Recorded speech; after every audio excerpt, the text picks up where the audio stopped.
Bienvenue à tous sur Médian TV Afrique et bienvenue dans le Talk Afrique. Le mardi 1er mars 2022, la secrétaire exécutive du Conseil national de lutte contre la vie chère annonçait que le gouvernement ivoirien entend élargir la liste des produits à prix réglementés, notamment aux produits alimentaires de première nécessité, afin de lutter contre la cherté de la vie due à la hausse des prix constatée sur les marchés. Le Premier ministre ivoirien a initié le 25 février des concertations avec les associations de consommateurs, les acteurs du secteur des vivriers et les transporteurs. Quelles sont les raisons de la vie chère en Côte d'Ivoire et en Afrique et surtout quels moyens de lutte durable? Pour en parler, nous recevons, on dira, deux experts dans le domaine. Dr Doumbia Mamadou est maître de conférence à l'université Nangui à Brogua et consultant en agronomie. Docteur, bienvenue sur notre plateau. Merci. C'est un plaisir de toujours vous recevoir sur notre plateau. Autant pour moi. Avec nous sur ce plateau, docteur Patrick Dakia. Lui, il est maître de conférence également, mais cette fois-ci en nutrition diététique. Docteur, bienvenue sur notre plateau. Merci, monsieur Oumar.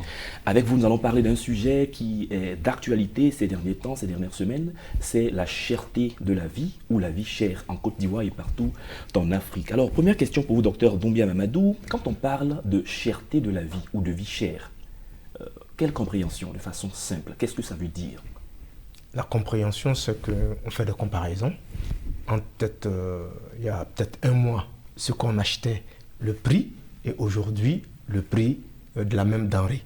Donc, je pense que lorsqu'il y a une augmentation des biens de nécessité, il y a naturellement ce qu'on va appeler la vie chère. Est-ce que l'augmentation d'un seul élément pourrait suffire? Par exemple, le carburant a augmenté de 15 francs. Est-ce qu'on peut aussi dire que la vie est devenue chère ou c'est relatif? Bon, quand vous touchez au carburant, vous touchez à beaucoup de secteurs. Donc ça veut dire qu'il y a un effet de chaîne.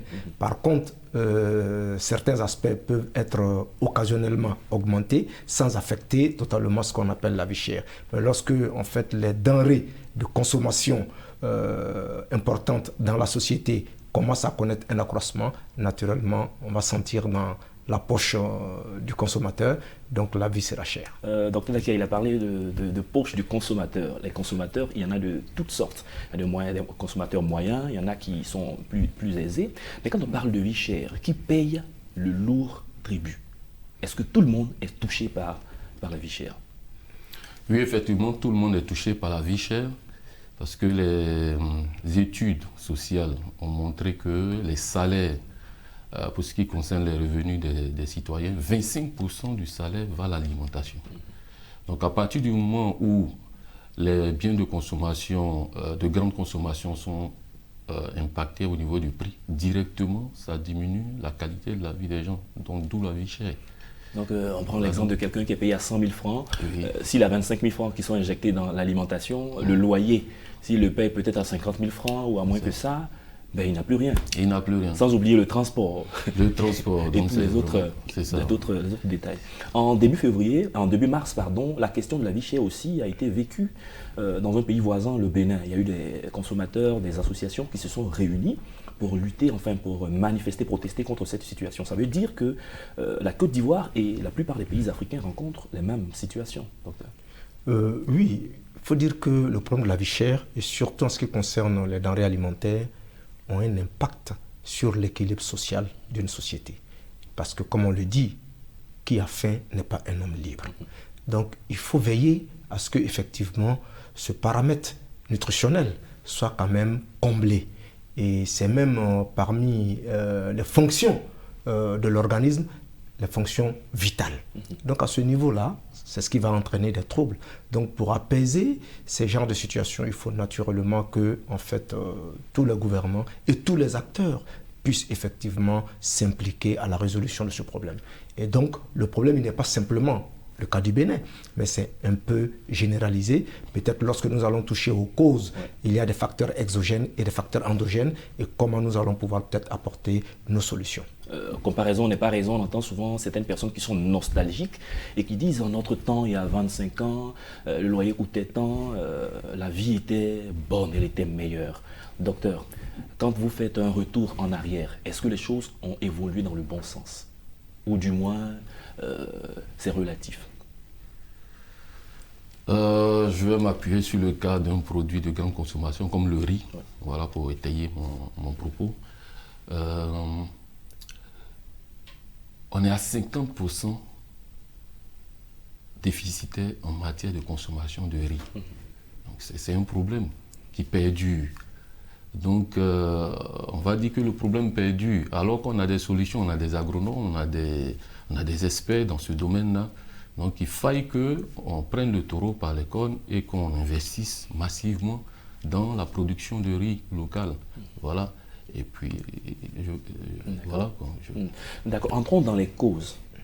La population nous regarde, les téléspectateurs nous regardent, et ils constatent dans leur panier, dans leur poche, que ça ne va pas.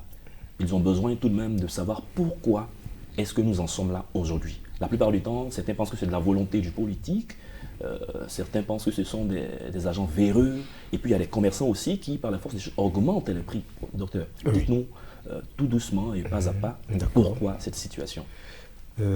Comme je le disais, il y a des causes endogènes et des causes exogènes. Et les causes exogènes, c'est celles qui, en fait, ne dépendent pas, a priori, des gouvernants ou alors de ceux qui gèrent les affaires publiques. Je prends aujourd'hui, par exemple, si on peut donner des exemples pratiques, les intrants agricoles, en ce qui concerne les engrais, les produits phytosanitaires. Nous sommes passés, avant cette période, la tonne d'urée coûtait sur le marché international à $200. Et aujourd'hui, cette même tonne coûte $800. La tonne de NPK est passée de $250 à $600. Sur le plan du transport, le conteneur de 21 tonnes était transporté en Côte d'Ivoire à $2500 avant le problème actuel. Et aujourd'hui, le même conteneur avec le même tonnage de 21 tonnes est transporté à $8000, soit $5500 d'augmentation par conteneur. Ça, c'est des facteurs exogènes qui ne dépendent pas de quelqu'un, mais qui demandent la conjoncture générale et surtout de l'offre par rapport à la demande. Et donc, quand c'est augmenté au plan international, c'est clair qu'on va le ressentir au plan local. Dans la mesure où nous ne fabriquons pas ces éléments-là, nous ne faisons que les importer, il va sans dire que ça va impacter effectivement, c'est un effet de chaîne, ça va impacter les autres facteurs. Donc, lorsque vous arrivez encore au port d'Abidjan, vous avez le prix CIF, c'est-à-dire que le transport et toutes les charges comprises rendues au port d'Abidjan, vous avez 7,5% de prix de douane, plus en cela les autres taxes portuaires, donc vous avez encore 20% du prix CIF que vous allez payer sur la marchandise. Lorsque vous faites sortir cette marchandise, ce qui fait que l'urée est passée aujourd'hui de 14 000 à 30 000 francs le sac de 50 kilos.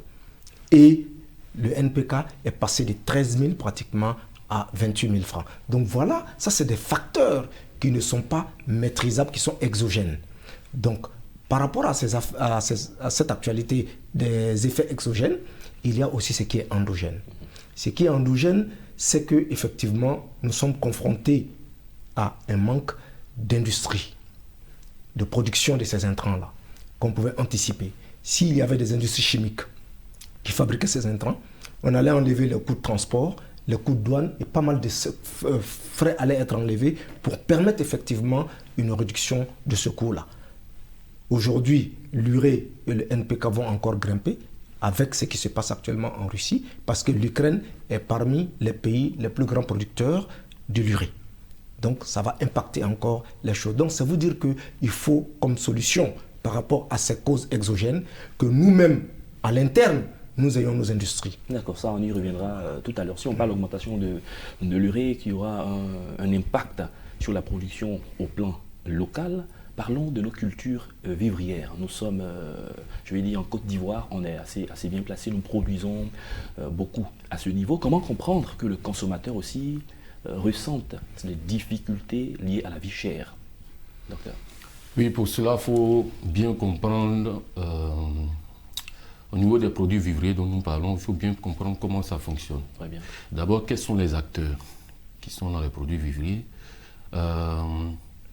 Ensuite, comment est-ce qu'ils fonctionnent? Quel est leur but? Comment est-ce qu'ils sont organisés? Et puis, la structuration des prix. Comment est-ce que, de la fourche à la fourchette, on voit les prix s'élever? Donc, les acteurs, je vais me limiter peut-être au... Je prends un cas d'une coopérative de femmes. Voilà. Donc les acteurs, c'est les producteurs, c'est tous ceux qui commercialisent sur les marchés gourous, par exemple. Et comment est-ce qu'ils fonctionnent? C'est en coopérative.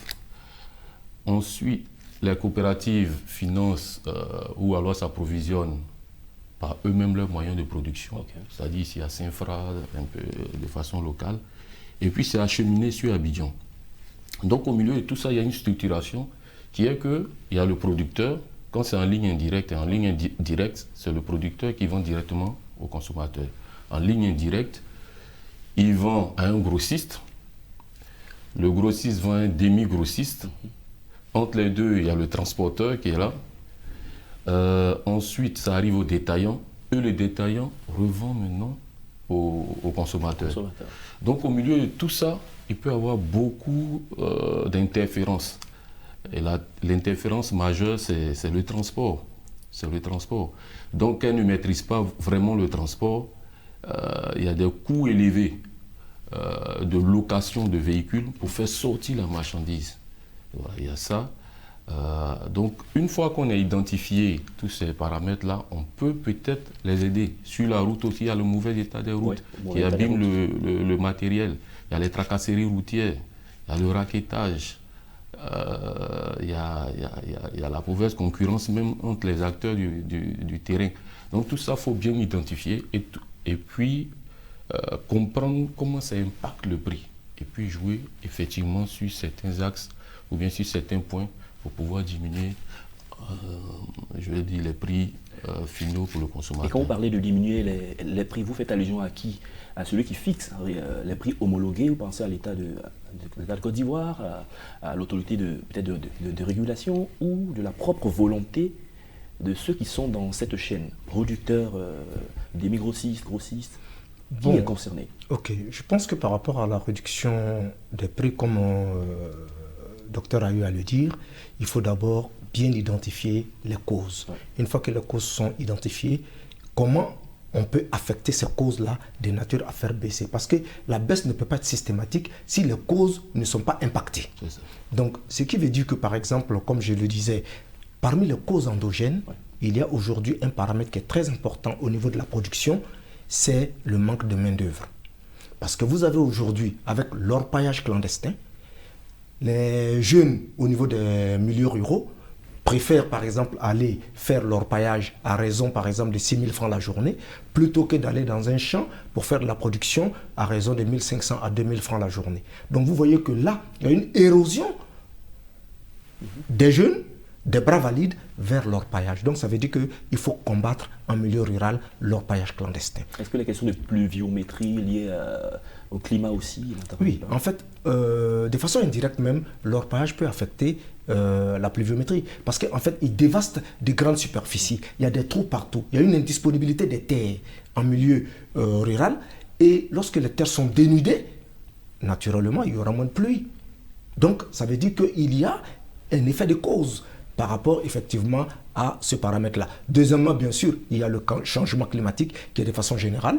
Et tout ça, il faut anticiper. Nous avons une agriculture qui est tributaire de l'eau, c'est-à-dire les saisons.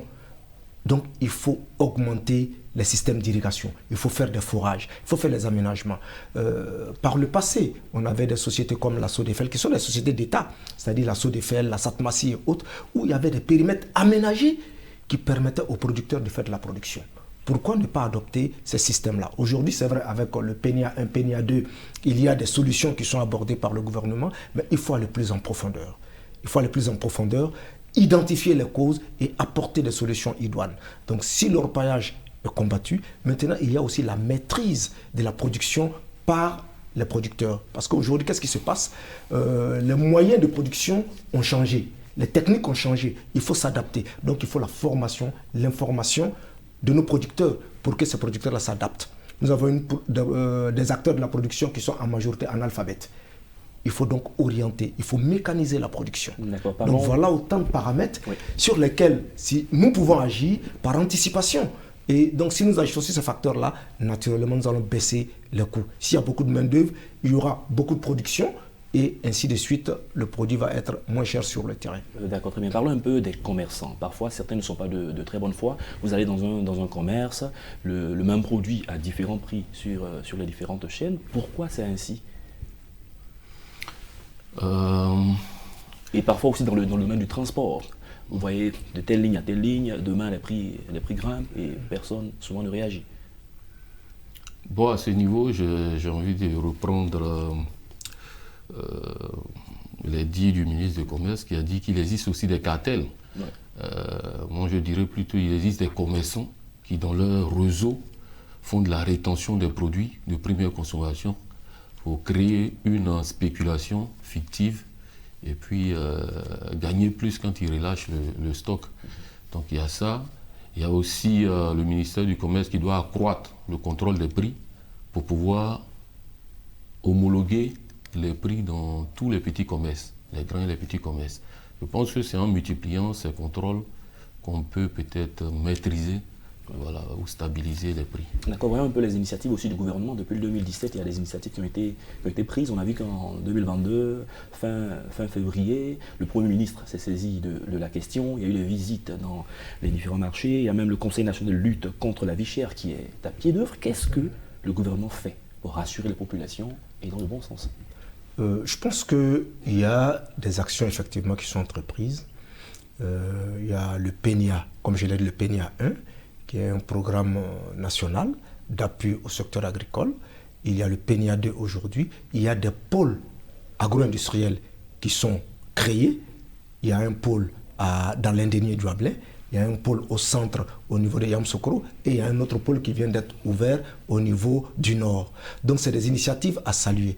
Mais simplement, il faut en fait que ces initiatives-là atteignent le producteur, qui est en fait l'acteur principal.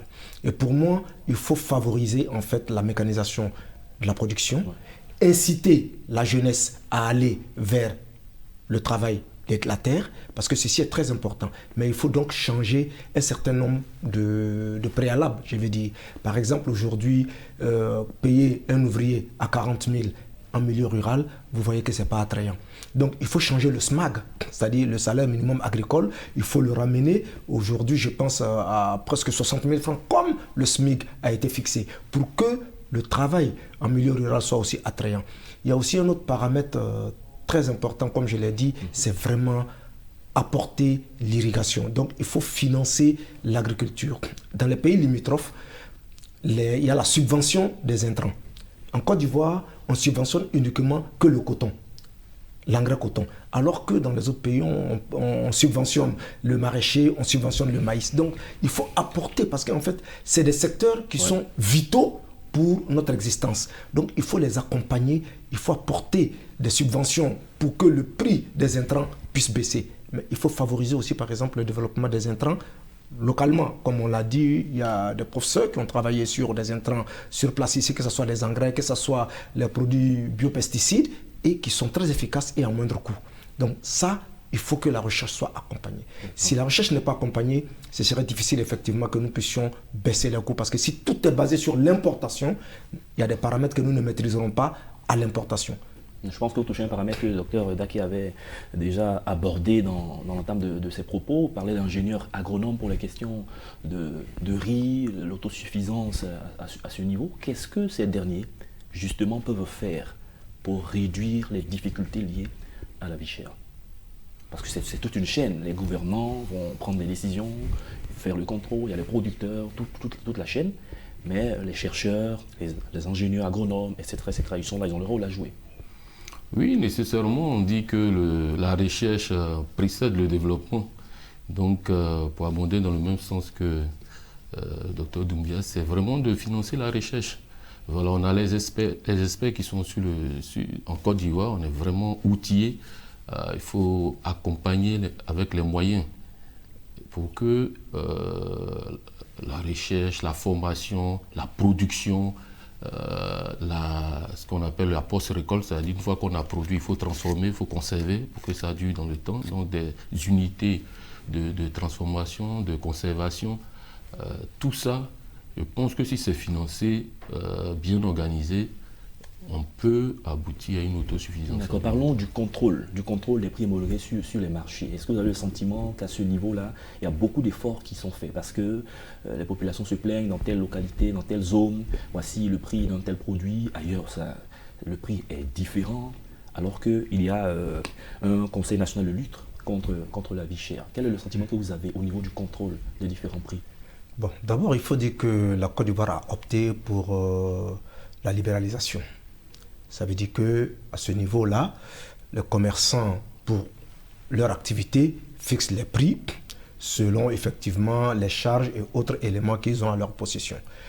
L'État avait à l'époque, je pense dans les années 80-90, plafonné effectivement certains prix de 22 produits qui ne pouvaient pas bouger sans qu'il y ait au moins un contrôle. En dehors de ces 22 produits, nous sommes retombés en fait pratiquement à 9 produits ou 4 produits actuellement. Mais il faut donc reprendre en fait pour prendre des décrets ou en tout cas des mesures pour essayer d'élargir l'assiette des produits qui doivent être protégés. Ça, c'est la première des choses. La deuxième chose qu'il faut en fait faire, pour moi, il faut augmenter les acteurs au niveau de la production. Parce que quand il n'y a pas de concurrence, bien sûr, il y a le libre choix de chacun. Mais si on installe les jeunes, on les organise, naturellement, la production va baisser. Il faut aussi des circuits courts de commercialisation. Parce que ce que le docteur expliquait, souvent le circuit il est trop long. Et quand le circuit il est long, naturellement, tous les intermédiaires ont effectivement un impact parce qu'ils doivent gagner. Il faut le circuit court, peut-être de la fourche directement à l'assiette, ou alors au moins un seul intermédiaire. Donc, dans mes parcours au niveau de la sous-région, j'ai vu que dans certains pays, les consommateurs se sont organisés, ils se mettent ensemble, ils financent directement des producteurs. C'est-à-dire, les consommateurs, par exemple, vous avez par exemple une dépense mensuelle de 25 000 francs, le docteur a une dépense mensuelle de 50 000, moi j'en ai peut-être de 100 000, on connaît les denrées que nous consommons, on se met ensemble et puis on finance des producteurs. On leur donne des avances, on suit, mais avec une structure qui encadre. Et là, vous allez voir, ça va réduire les prix. Un pays à côté, au niveau par exemple de la Guinée, où j'ai été, qu'est-ce qui se passe? C'est qu'en fait, l'armée produit. L'armée guinéenne a plus de 2500 hectares. Pour non seulement sa propre production dans les denrées les plus consommées, et vend le surplus à la population. Donc, ça fait qu'effectivement, mais là, ils sont totalement équipés, les moissonneuses-batteuses, c'est-à-dire que vraiment, ils sont équipés pour faire de la production à grande échelle. Donc, voilà des solutions qu'on peut apporter pour essayer quand même de baisser le coût. Parce que s'il y a la concurrence, naturellement, les commerçants vont diminuer leurs prix. Au nombre des solutions, je voudrais qu'on parle encore une fois de plus des consommateurs. Dans toute la chaîne, les consommateurs sont certainement les derniers de la chaîne. Il y a des consommateurs moyens qui nous écoutent. C'est peut-être un peu technique pour eux, inflation, on parle des coûts internationaux, tout et tout. Leurs salaires n'ont pas bougé, leurs revenus n'ont pas évolué et les prix continuent de grimper. Pour ceux-là, comment on doit réagir? Quelles solutions pour les aider? Une subvention du gouvernement? Est-ce qu'ils doivent se mettre ensemble quand bien même ils n'ont pas assez de moyens, comme le docteur l'a dit, pour financer? Il faut avoir des moyens pour financer. Pour ces types de personnes, qu'est-ce qu'il faut faire, docteur? Mais quand on les écoute, on dit que le salaire n'augmente pas. Donc ça veut dire que la première des choses qu'ils attendent, il faut que leur revenu soit augmenté. Assez proportionnel à l'évolution. Voilà, parce que c'est une indexation de la vie. Quand on touche au loyer qui augmente, quand on touche à la nourriture qui augmente et que le revenu ne suit pas, du coup, il y a ce qu'on appelle en sécurité alimentaire un problème à l'accessibilité de l'aliment. Il peut être disponible, mais tu n'as pas accès. Et donc, dans l'accessibilité, tu vas choisir ce à quoi tu as accès. Tu pourrais manger des côtelettes ou bien du filet de bœuf, mais tu vas manger les extrémités qui sont de moindre qualité. Donc, ça va impacter aussi la qualité de vie des gens. Ça va plus tard aussi jouer sur la productivité de la nation. Donc, il faut vraiment trouver le moyen soit de diminuer les prix, soit d'augmenter les revenus. D'accord. De votre œil à la fois d'observateur mais de spécialiste, quand vous regardez les mois à venir, est-ce que les choses vont s'améliorer? On a entendu le directeur général du commerce antérieur qui a dit que les choses vont s'améliorer, surtout au niveau des produits vivriers à partir d'avril. Que dites-vous? Bon, en fait, on fait appel à la pluie. De façon générale, on s'attend à ce que les conditions climatiques soient meilleures et que les gens puissent entrer en production. Parce que la plupart du temps, c'est à partir du mois d'avril qu'avec les premières pluies, les gens commencent à faire de la production. Donc s'il y a plus de denrées sur le marché, naturellement les prix vont baisser. Donc je pense qu'il ne faut pas qu'on soit seulement tributaire des pluies. Il faut anticiper. Il y a des chercheurs, il y a beaucoup de solutions. Je donne un cas par exemple pour l'Israël. L'Israël, vous avez les avocats israéliens qui sont vendus en France. Mais comment se fait-il? Pourtant, ils n'ont pas de la forêt et autres. C'est une question de technicité. Et nous en sommes capables. Il y a la possibilité d'utiliser ça et de donner des options aux chercheurs. Au niveau des universités, il y a eu des pôles qui ont été créés et surtout le pôle production végétale. Et je pense qu'au niveau du pôle production végétale, si nous avons les moyens, nous pouvons faire des exploits. Et ce n'est pas impossible. Si nous avons les moyens, nous pouvons faire des exploits. Est-ce que les spécialistes en nutrition diététique ont une grande part de responsabilité quant à ce que nous sommes en train de dire? Nous sommes à 30 secondes de la fin de cette émission. Ça sera votre mot de la fin, docteur. Mais oui, il faut retenir que la nutrition, c'est aussi la sécurité alimentaire qui est sur 4 points.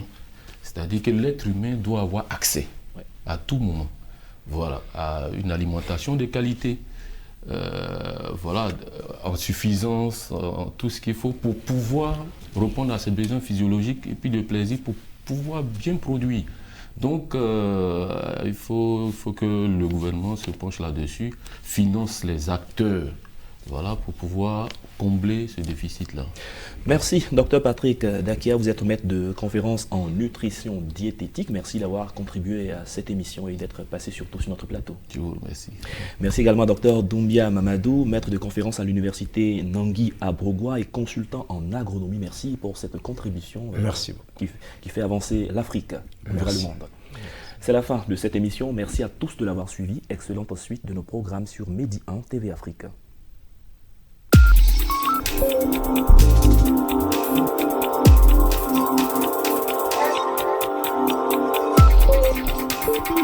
you.